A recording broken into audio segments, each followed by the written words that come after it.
What's going on, everyone? Got a 2017 Jeep Grand Cherokee. Today we're going to replace the remote key fob battery. Okay, so the first thing you're going to want to do is turn it over and remove the emergency key out of the bottom of the remote. To do that, you're going to, there's a button right here that where you're going to flick. Looking at it this way, it's going to go to your right. Okay, you're going to use your thumb, and then you can just pull the emergency key out. Now, once you get the emergency key out, if you look at the bottom here, or even look at the side of the remote, we're going to split this remote in half.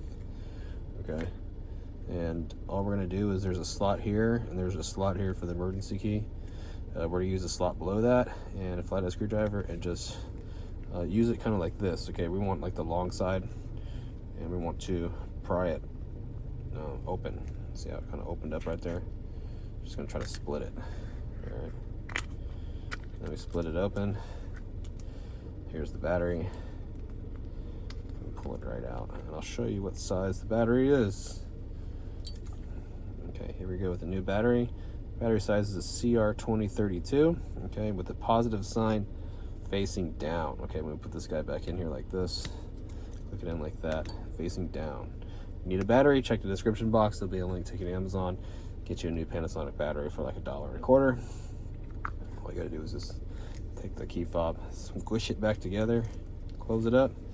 Put the emergency key back in, and you're all done. Hope the video was helpful, and if it was, drop me a like, leave me a comment. See you guys in another video.